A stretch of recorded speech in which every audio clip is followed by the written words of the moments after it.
Bonjour à tous. Découvrez à travers cette vidéo l'histoire fascinante de Peter Panagore, un homme dont la vie a été transformée par une expérience de mort imminente. Dans cette vidéo, il nous partage son incroyable témoignage sur la beauté du paradis et les leçons qu'il en a tirées. Qu'est-ce qui se passe vraiment après la vie? Que signifie vivre une expérience transcendantale qui change à jamais notre perception de l'existence? Rejoignez-nous pour explorer ces questions profondes et ouvrir la porte à une réflexion sur la vie, la mort et tout ce qui se trouve entre les deux. Préparez-vous à être inspiré et émerveillé par un récit qui pourrait bouleverser votre vision du monde. Un mois après mon 21e anniversaire, j'ai voyagé du Montana jusqu'à Alberta, au Canada, pour escalader une voie de glace mondialement connue. À 8 heures ce soir-là, la température a chuté de façon drastique. Comme nous n'avions aucun équipement pour nous garder au chaud, notre meilleure chance de survie était d'essayer de descendre de la montagne. À 150 pieds, nous avons fait une descente en rappel sur un surplomb vers une grande zone où nous étions coincés. J'avais très froid, plus froid que je ne l'avais jamais été. J'avais des engelures au bout des doigts, au nez, aux orteils, aux joues et au menton, et je souffrais d'hypothermie. Puis, je suis tombé endormi. Mais cette fois, je n'ai pas perdu conscience, je savais que je m'étais endormi. J'ai ressenti comme si j'étais aspiré hors de mon corps, comme dans un vide. J'ai résisté de toutes mes forces, celles que j'avais accumulées au cours de ce parcours de survie. J'ai essayé de rester dans mon corps, mais une force irrésistible m'a tiré dehors, et je suis mort.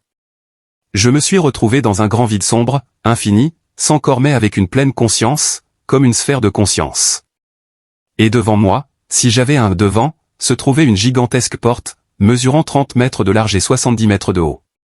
C'était le fameux tunnel dont parlaient les gens, c'était à travers cette porte que je devais passer. Je me suis demandé, suis-je mort? Et la voix de Dieu, sans voix ni langage, m'a répondu, oui, tu es mort. J'ai répliqué, mais je ne suis pas encore passé par la porte. Et Dieu a dit, non, tu ne l'as pas fait. Alors j'ai demandé, dois-je passer par la porte? J'ai cette sœur, tu sais, qui a quitté notre famille et brisé le cœur de ma mère, et je ne voulais pas briser le cœur de ma mère à nouveau en les laissant. Dieu m'a montré et m'a dit, l'amour avec lequel je t'aime maintenant, je t'ai toujours aimé. Cet amour que j'ai pour toi, je l'ai aussi pour ta famille, et j'aime chaque personne sur terre avec cette plénitude d'amour, de pardon, de connaissance et de miséricorde que tu ressens en ce moment. Tout ira bien et ta famille ira bien.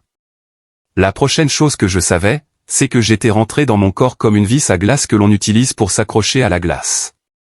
C'était douloureux, ça faisait mal, et j'ai été forcé dans mon corps à partir de mon ventre.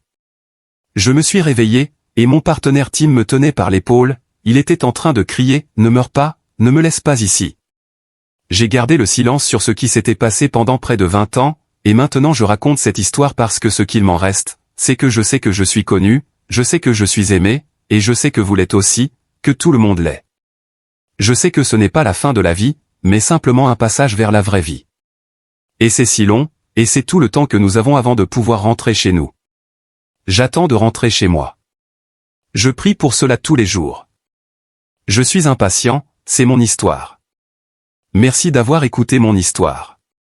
Si elle vous a touché ou fait réfléchir, n'hésitez pas à laisser un j'aime et à vous abonner à ma chaîne pour ne pas manquer mes prochaines vidéos.